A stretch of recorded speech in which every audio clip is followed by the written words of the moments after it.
Chalissery saint Peter's and saint Paul's യാക്കോബായ സുറിയാനി പള്ളിയിൽ യേശുവിന്റെ തിരുജനന ശുശ്രൂഷകൾ ഭക്തിസാന്ദ്രമായി. ബുധനാഴ്ച രാത്രി സന്ധ്യാപ്രാർത്ഥനയോടുകൂടിയാണ് തിരുപ്പിറവി ശുശ്രൂഷകൾക്ക് തുടക്കമായത്.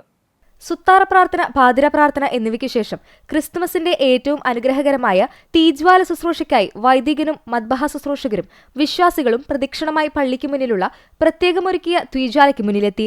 വികാരി ഫാദർ ബിജു മുങ്ങാംകുന്നിൽ പ്രത്യേക പ്രാർത്ഥന നടത്തി. തീജ്വാലയ്ക്ക് തീ കത്തിച്ച് തീജ്വാലയിലേക്ക് സുഗന്ധദ്രവ്യമായ കുന്തിരിക്കം ആദ്യം വികാരി ഫാദർ ബിജു മുങ്ങാംകുന്നിൽ, തുടർന്ന് മദ്ബഹ ശുശ്രൂഷകരും വിശ്വാസികളും കുന്തിരിക്ക സമർപ്പിച്ച് എല്ലാവരും തീജ്വാലയെ വലയം ചെയ്തു.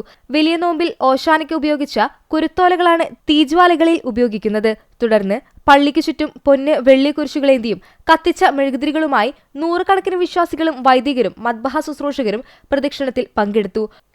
തുടർന്ന് മദ്ബഹയിലെ 4 ദിക്കുകളിലേക്കും പള്ളിമണികളടിച്ച് സ്ലീബ ആഘോഷവും നടത്തി. പ്രഭാത പ്രാർത്ഥനയ്ക്ക് ശേഷം വിശുദ്ധ കുർബാന, ധൂപപ്രാർത്ഥന, കൈമുത്ത് എന്നിവ നടന്നു. വികാരി എല്ലാവർക്കും വലിയ സ്നേഹത്തിന്റെ, സന്തോഷത്തിന്റെ, സമാധാനത്തിന്റെ, ഐശ്വര്യത്തിന്റെ, നന്മകളുടെയും പൂർത്തീകരണമാകട്ടെയെന്നും ക്രിസ്തുമസ് ആശംസകൾ നേർന്നു. മദ്ബഹ ശുശ്രൂഷകരും വിശ്വാസികൾ പരസ്പരം സമാധാനം നൽകി. സ്നേഹവിരുന്നും ഉണ്ടായിരുന്നു. എൽദോ ക്രിസ്മസ് ആഘോഷം കൂപ്പൺ വിജയികൾക്ക് വികാരി സമ്മാനങ്ങൾ നൽകി. ക്രിസ്മസ് ആഘോഷങ്ങൾക്ക് വികാരി ഫാദർ ബിജു മുങ്ങാംകുന്നിൽ, trustee CU Shalamon, secretary Titus David എന്നിവരടങ്ങുന്ന മാനേജിംഗ് കമ്മിറ്റി നേതൃത്വം നൽകി.